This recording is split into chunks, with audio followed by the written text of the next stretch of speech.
On a grey March morning in the year 1943, somewhere in Berlin, a single folder slammed onto a polished mahogany desk and changed the fate of an empire that believed it could not lose.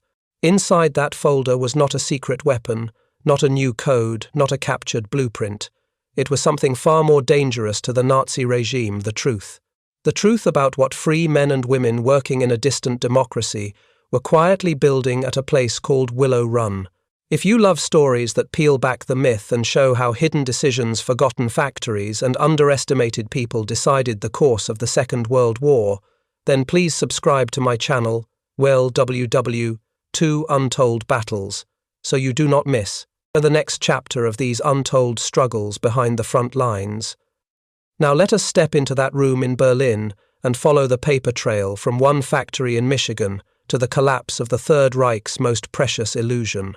Admiral Wilhelm Canaris, head of German military intelligence, stared at the folder that had just scattered drops of coffee across documents so secret that their discovery by the Gestapo would have meant instant execution. For a long moment, the small, precise man who had spent his life in the shadows could only whisper a single word: impossible. He rose slowly and walked to the tall windows of the Abwehr headquarters. Outside, the Landwehr Canal flowed past a quiet ribbon of water with a dark memory. 24 years earlier, revolutionaries had dumped the body of Rosa Luxemburg there.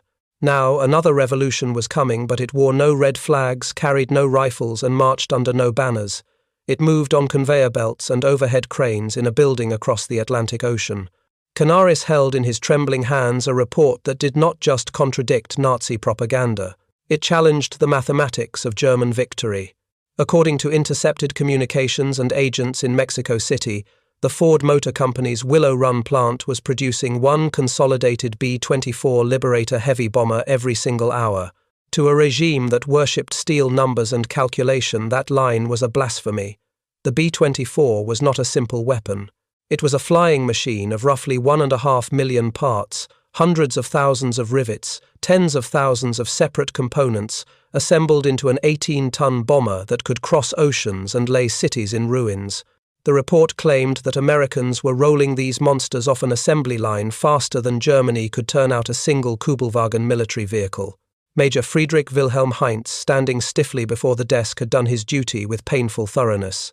He had checked the calculations, then checked them again. Then, driven by the fear of telling his chief something that sounded insane, he had checked them a third time. The numbers held. The sources agreed. The conclusion refused to move. What neither man fully understood in that moment was that the greatest intelligence failure of modern warfare was already well underway. German spies were not blind. Their networks were not incompetent. The failure was far more subtle and far more deadly. It was the failure of a leadership that simply refused to believe what its own intelligence officers were telling it, because the truth contradicted its deepest prejudices. The collapse of German understanding of American production did not begin with that folder. It had started almost 2 years earlier. In the year 1941, Luftwaffe General Karl Kohler had walked into Hermann Göring's presence with a different stack of papers. Those reports came from the German military attaché in Washington, General Friedrich von Boetticher. He had toured American factories, watched metal flow into wings and fuselages, and listened carefully to industrial planners who spoke the language of tons, hours, and machine tools.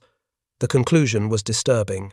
American aircraft production, he estimated, was already climbing toward 2,000 planes per month. Göring laughed. Not a polite chuckle, but a belly laugh, the sound of a man who believed he understood the world and was being invited to believe something ridiculous. Americans, he declared, could build refrigerators and razor blades, not military aircraft. They were soft. Their democracy made them indecisive. Their population, in his words, was a mongrel mixture that could not possibly sustain the disciplined effort that total war demanded. Their Jewish citizens corrupted their economy and their culture. At the Wolf's Lair, only 4 days after Pearl Harbor, Göring told Adolf Hitler that the American claims were pure bluff. The enemy, he insisted, did not have the character to turn industrial potential into real weapons. Nazi ideology had already drawn its conclusions, and so all incoming facts were bent until they fit the party's theory of the world. By March of the year 1943, however, the facts themselves had become impossible to ignore. German intelligence networks throughout the Americas were reporting something that shook the foundations of Nazi thinking. The reports came from wealthy Mexican industrialists who admired German efficiency from Spanish diplomats who frequented embassy receptions from Swedish engineers who prided themselves on technical accuracy, even from intercepted letters, written by American workers to relatives in neutral countries. They all told the same disturbing story. Ford's Willow Run plant, a single facility near Detroit, was producing more heavy bombers than all of Germany's aircraft factories combined. Inside this flood of uncomfortable data, one name stood out: Oberstleutnant Nikolaus Ritter, head of the Abwehr's Air Intelligence Section. Before the war, Ritter had lived in the United States for a decade. He had watched skyscrapers claw their way into the New York sky. His apartment windows had overlooked the construction of the Chrysler Building. He had seen Americans finish the tallest building on Earth in less than 2 years. When Ritter spread the latest reports across his desk and checked their sources, he did not laugh. He did not reach for ideological comfort. He reached for arithmetic. "Admiral," he told Canaris, "if these numbers are correct, and I believe they are, then Germany has already lost the war. The question now is not victory or defeat. It is only mathematics and time." The problem was not getting data out of America. German agents were there listening in places where businessmen drank, where engineers boasted, and where industrial tourists bragged about what they had seen. In Mexico City, Georg Nikolaus ran the Abwehr's primary network. He cultivated American businessmen who moved easily between Detroit and Mexico's oil fields. Over dinners and drinks, these men talked about the future of aviation, about orders, and contracts, about factories that seemed to bend reality. They spoke freely, never guessing that every casual remark was being memorized by someone who served a different flag. On the 3rd of February in the year 1943, an American oil executive named Harold Morrison attended a reception at the German-Mexican Commerce Association. After several glasses of tequila, he began to talk about his recent tour of Willow Run, a tour carefully arranged by Ford to impress potential investors. "What I saw defies description." Morrison told the circle of listeners, unaware that one of them, Wolfgang Blau, was in reality a German agent posing as an Argentine leather merchant. Morrison described an assembly line over a mile in length. He spoke of a building so vast that warm air rose, condensed, formed clouds, and sometimes produced actual rain that fell inside the factory itself. He spoke not just about machines, but about people. There were 42,000 workers in that building, he said, including thousands of women, including black women, all of them building one of the most complex machines human beings had ever created. Somewhere in Berlin, when these words were turned into a typed report on thin paper, Nazi racial theory began to groan under a weight it could not bear. Morrison did not stop at poetic impressions. Taking a pencil and a napkin, he sketched the bomber itself. The Liberator had 2 bomb bays, each capable of holding 4,000 pounds of explosives. It had 4 engines, each producing roughly 1,200 horsepower. At Willow Run, he explained, these massive aircraft were not hand-built from start to finish in the same spot. They were assembled like rivers flowing toward the sea. Wing sections came from one direction, fuselages from another, tail assemblies from a third. Subassemblies converged at precise points along the moving line. The whole thing was a dance of metal and motion choreographed down to the last bolt. Blau, playing his role, asked the obvious skeptical question. Surely a system that complex must break down constantly. Surely production must be crippled by delays. Morrison laughed. That, he said, was what Consolidated Aircraft had believed when Ford first proposed building bombers like cars. They had mocked Ford, insisting that a bomber was a handcrafted instrument that mass production principles would fail. Ford's engineers had answered with numbers. They had broken the B-24 into roughly 60,000 separate operations. Each operation was reduced to a task that an ordinary person could learn quickly. A woman who had been making breakfast for her children a week earlier now spent every shift attaching hydraulic lines in the same spot of the tail section. She performed that one task again and again until her hands moved with effortless speed. In a matter of days, new workers became parts of a living machine. Efficiency came not from superhuman craftsmen but from ordinary people doing one job with increasing skill. This was the true revolution of Willow Run. It was not only about the number of bombers that rolled out of the doors. It was about the idea that the most complex machine of the war could be dissected into tasks so simple and so well organized that unskilled citizens could be transformed into a precision workforce in a fraction of the time Germany considered necessary. While German agents in Mexico were collecting stories over tequila and dinner, another channel of intelligence was flowing through Francisco Franco's Spain. Colonel José Ungría, Spanish military attaché in Washington, moved among American industrialists with the easy charm of a professional diplomat. Officially neutral, Spain needed tungsten, and Germany needed information. Ungría traded one for the other. In March of the year 1943, he attended a reception at the Argentine embassy in Washington. There he met Charles Sorensen, the production chief of Ford, and the architect of Willow Run, the man some would later call Cast Iron Charlie. Sorensen believed he was speaking to a representative of a neutral country that might purchase aircraft after the war. Proud of his achievement, he spoke freely. When he had visited Consolidated's plant in San Diego in the year 1940, he told Ungría he had found workers building B-24s outdoors in the sunshine. Each bomber was slightly different. Each one took around 180,000 man-hours to complete. Sorensen left that plant with a very clear conviction. Ford could do better. He spent a single night in a hotel room sketching out an entirely new production flow on paper. Bombers would not stand still while workers swarmed around them. Instead, the aircraft would move steadily along an assembly line, passing stationary workers who each performed a small set of tasks. It was the same principle that had once turned Ford into a legend for automobile production. Now it would be used not to build cars, but to manufacture flying fortresses of aluminum and steel. Of course, such a system demanded more than clever layout. It demanded people. Thousands upon thousands of them. Sorensen told Ungría that Ford had built an apprentice school capable of training 8,000 workers every week. He explained that women made up around 40% of the workforce, and that they were often better than men at detailed work because of their smaller hands and greater patience for repetition. He explained that black workers ran sophisticated machinery and that boys of 16 managed supply chains and logistics. Democracy, he said, meant using every available human being who could contribute, not restricting opportunity to a narrow racial or social class.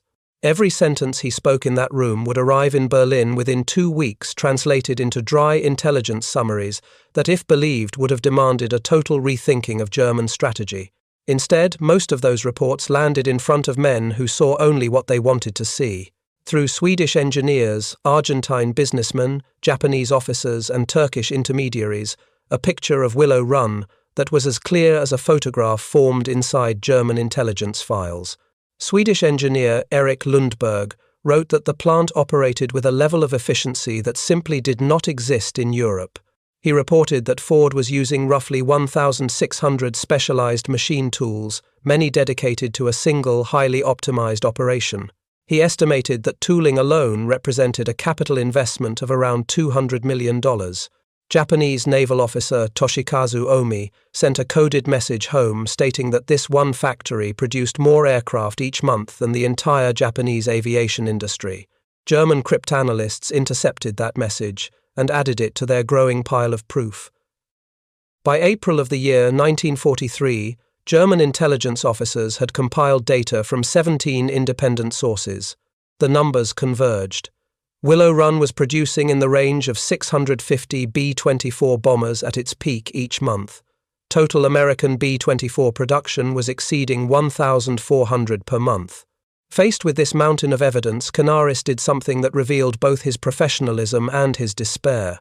He authorized Operation Pastorius, the insertion of sabotage teams into the United States by submarine, with secret orders that placed intelligence gathering above destruction.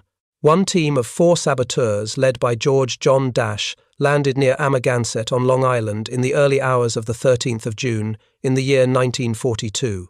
Officially, their mission was to blow up factories, power plants, and railways.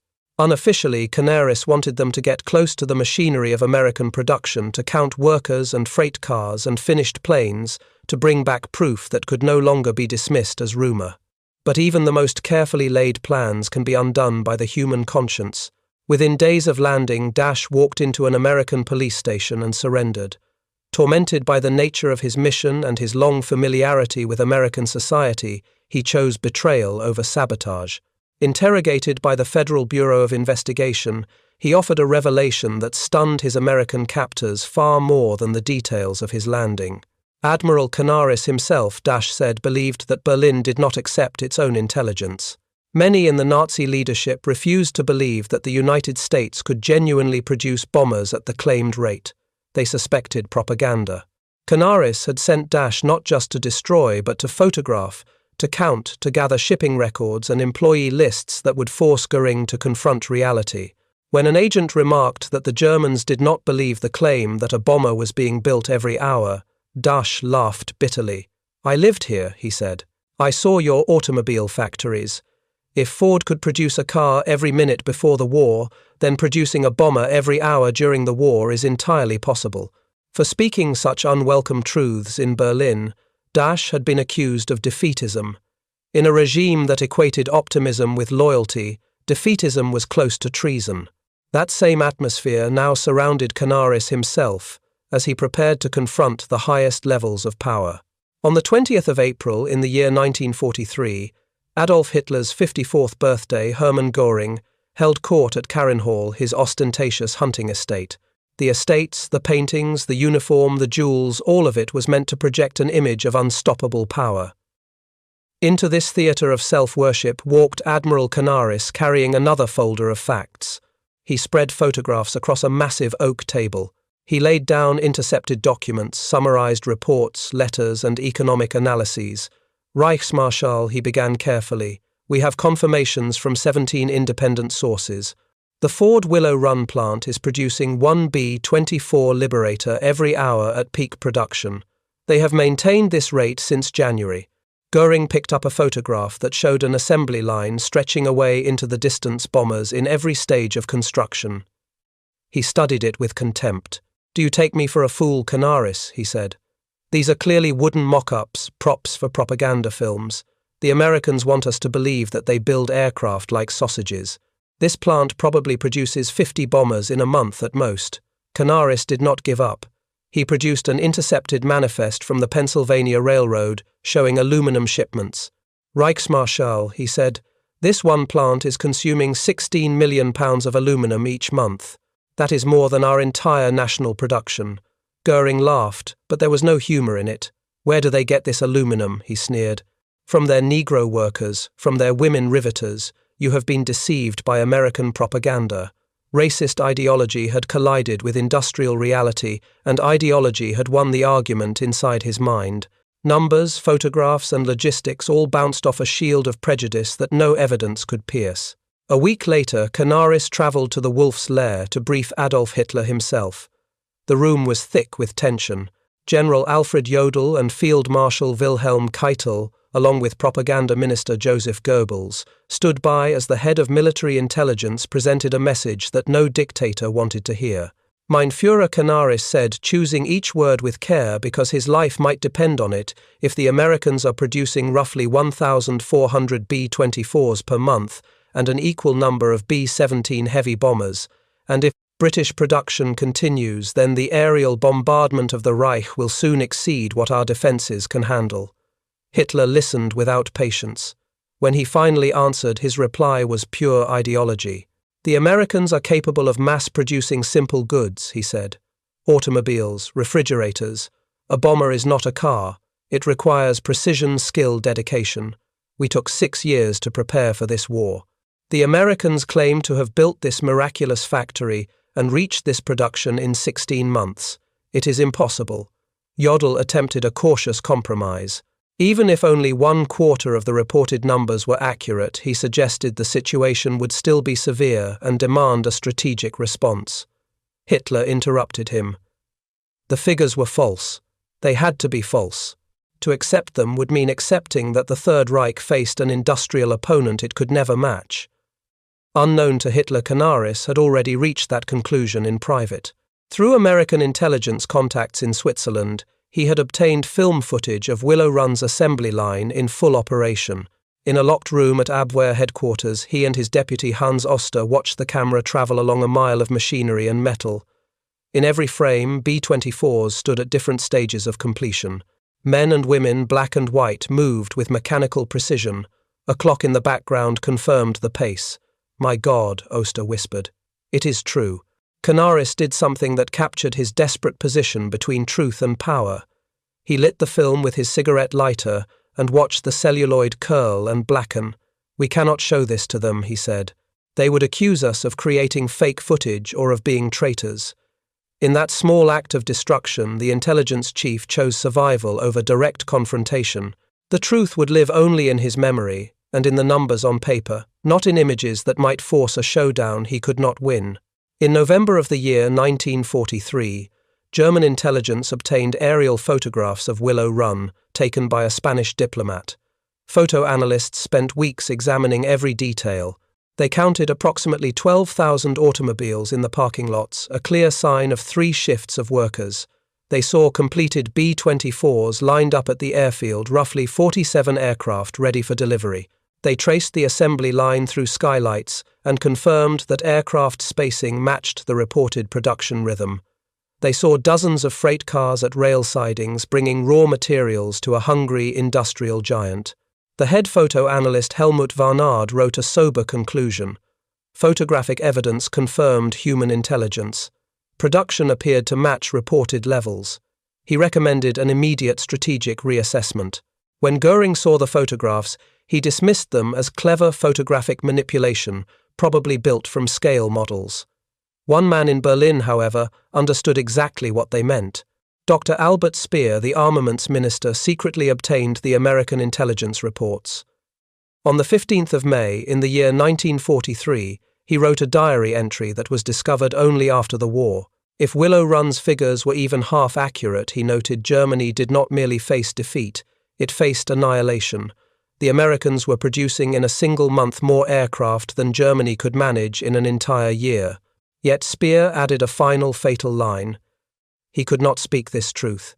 To do so would be to sign his own death warrant under a regime that shot messengers who brought bad news.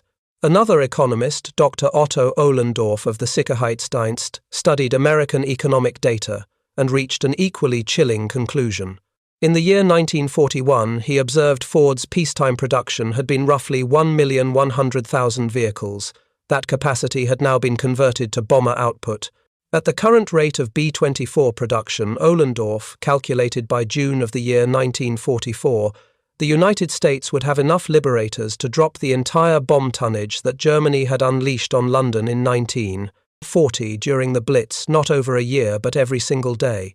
On Christmas Eve of the year 1943, Canaris received a new set of intelligence, American production projections for the year 1944. They estimated 18,000 B-24 Liberators, 12,000 B-17 Flying Fortresses, 1,000 B-29 Superfortresses, and 40,000 fighter aircraft, for a total of 86,000 planes.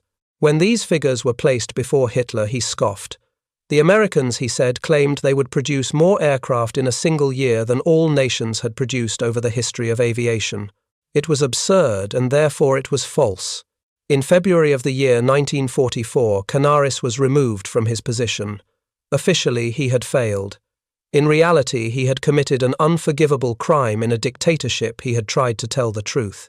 His successor, Walter Schellenberg, was an obedient loyalist who would not risk contradicting the Führer or the Reichsmarschall.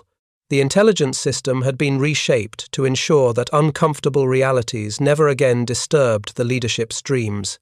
Reality, however, does not care who believes in it. It simply arrives.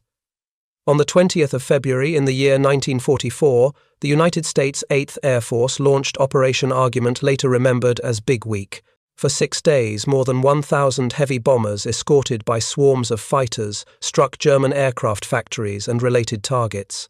In those 6 days, they dropped more bomb tonnage on Germany than the entire Luftwaffe had dropped on Britain during the whole Blitz. Luftwaffe fighter ace Adolf Galland reported to Göring that he had personally counted over 800 bombers in a single formation.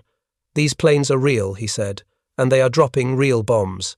On the 6th of June in the year 1944, when Allied armies came ashore in Normandy, more than 11,000 Allied aircraft filled the skies over France. The Luftwaffe, once proud and arrogant, could muster fewer than 300 fighters in response. Field marshals at the front sent desperate messages to Berlin. Allied air superiority was absolute. The enemy did not merely have more aircraft. He had more than German planners had ever allowed themselves to imagine.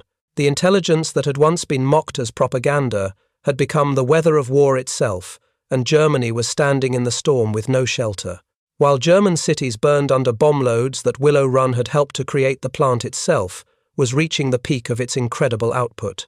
In April of the year 1944, Willow Run employees working in 2 9-hour shifts 6 days a week produced 453 aircraft in 468 hours.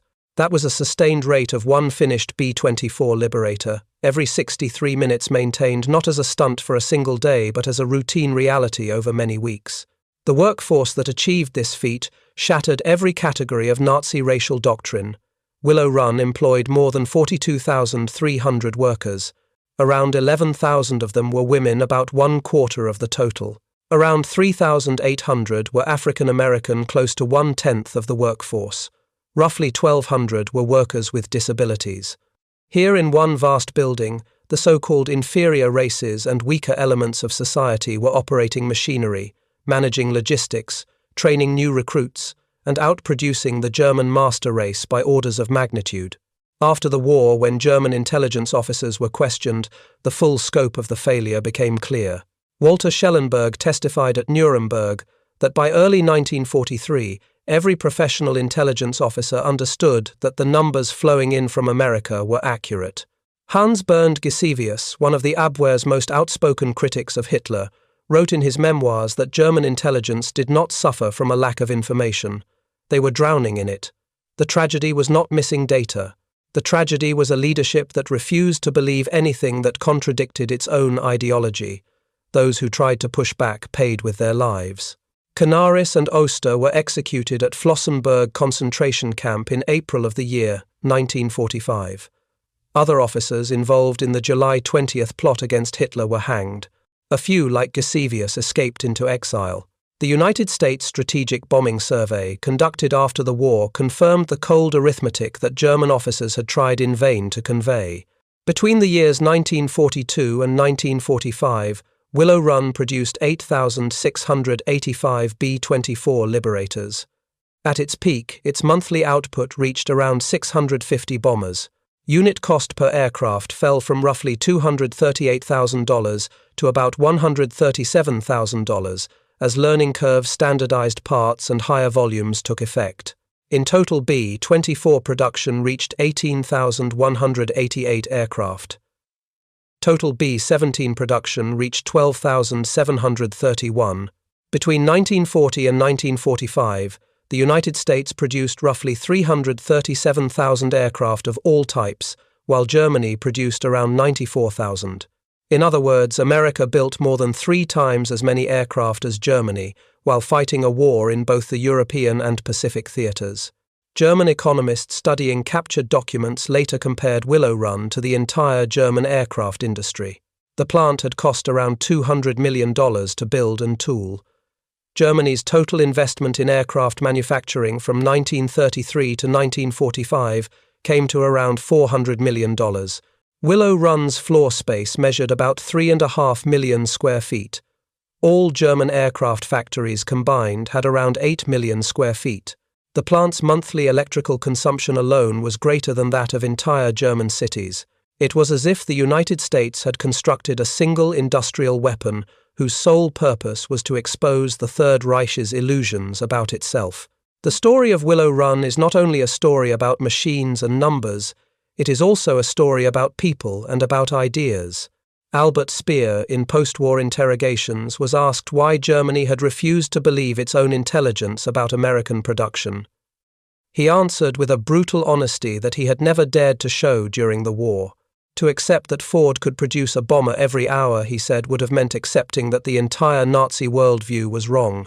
It would mean believing that democracy was not weak but strong, that a racially mixed society could generate power rather than decay, that women could do so-called men's work at the very highest levels of precision. It would mean admitting that Germany had started a war it could never win. Who Speer asked was going to tell Hitler that on the other side of the ocean, one of the women who held the rivet gun that fastened B-24 skin to its ribs gave a simpler explanation. Rose Will Monroe, later celebrated as the real-life inspiration for Rosie the Riveter, had never worked in industry before Pearl Harbor. She entered Willow Run as one of thousands of women drawn into the factories while their husbands, brothers, and sweethearts went overseas. "We knew we were building something important," she said in an interview decades later. "Every rivet we drove was going to help end the war. We worked double shifts, sometimes sleeping in the parking lot between shifts. We had people we loved flying these planes." Where Nazi leaders saw racial impurity and social chaos, Monroe saw long hours, sore muscles, and a simple sense of duty. She did not need ideology to explain what she was doing. She needed a lunch pail, protective goggles, and a time clock. Germany's refusal to believe its own intelligence about Willow Run had consequences that rippled far beyond the walls of that single factory. Because they underestimated American air production, German leaders clung far too long to bomber programs that consumed resources instead of shifting decisively to fighter aircraft and air defense. Because they imagined facing hundreds of bombers instead of thousands, they planned operations, logistics, and fuel allocations on assumptions that were hopelessly optimistic. They diverted resources into so-called wonder weapons, hoping for a technological miracle to compensate for an industrial gap they refused to admit. They delayed exploring peace options because they did not fully grasp the inevitability of defeat until Allied bombs and tanks made it physically undeniable. By the time reality forced itself into Hitler's bunker, the 1,000-year Reich had been reduced to a few concrete rooms under a burning city. Historians now regard the German intelligence failure about American production as one of the most consequential in military history. It was not a failure of spies in the field. They were brave, skilled, and often remarkably accurate. It was a failure of acceptance, a failure of leaders who punished unwelcome truths and rewarded comforting lies until their entire system became addicted to self-deception. At its core, the Willow Run story carries lessons that go far beyond the Second World War. It shows how cognitive bias can lead intelligent people to reject accurate information simply because it contradicts what they want to believe. It shows how ideological blindness can cause political systems to ignore mathematical reality, even when that reality is written in tons of aluminum, thousands of machine tools, and miles of conveyor belts. It warns us that any institution, whether a government, an army, or a corporation that punishes those who say this will not work and rewards those who say everything is fine, will eventually lose touch with the world as it actually is. The final chapter of the story offers a powerful symbol of this contrast. In the year 1985, at the dedication of the Yankee Air Museum at Willow Run Rose, Will Monroe met former Luftwaffe pilot Hans Rudel. He had once flown to defend the Reich that had dismissed American industry as a joke. She had once driven rivets into the bombers that helped tear that Reich apart. "How did you build so many so fast?" Rudel asked her. "Honey," she answered, "we just went to work every day and did our job. Nothing fancy. Just punch in, build bombers, punch out. Democracy is not complicated. It is just free people doing their best." Rudel, who had grown up on Nazi propaganda, could only reply, "We were told democracy made you weak, that your diversity made you inefficient. We were told lies, and those lies killed millions." In the ruins of Berlin in May of the year 1945, American intelligence officers found one last document that tied the whole story together. It was a German intelligence report on Willow Run, dated the 20th of April, in the year 1945, Hitler's final birthday. The report stated bluntly that Willow Run's production had been confirmed, that the truth had been reported to the leadership 2 years earlier, and that it had been ignored. Germany dies. It concluded not from lack of intelligence, but from lack of wisdom, to believe intelligence that contradicts what we wish to be true. Let future generations learn that reality does not bend to ideology. Mathematics does not yield to mythology. Truth ignored becomes tragedy. The report was never delivered. By the time it was written, Hitler was already deeper in his bunker, counting divisions that no longer existed and cursing generals who could no longer save him. Above his head, American bombers, many of them built on a mile-long line in Michigan by women like Roswell Monroe, were delivering the final argument that German intelligence officers had tried to make with numbers and words years earlier. The verdict of history is unmistakable. German intelligence collection was excellent. German intelligence acceptance was catastrophic. Willow Run built more than bombers. It built proof that democracy can harness its diversity instead of fearing it, that ordinary citizens can achieve extraordinary output when they are trusted and trained, and that ideology which denies reality will eventually be smashed by the very facts it tried to ignore. German spies counted every bomber. German leaders believed almost none of them, and in that chasm between knowledge and belief, the Third Reich fell. If you want to keep exploring these hidden battles of industry, intelligence and belief that shaped the Second World War, from secret factories to forgotten convoys and underestimated pilots, make sure to subscribe to www.2 Untold Battles. So, together we can keep bringing these buried stories back into the light.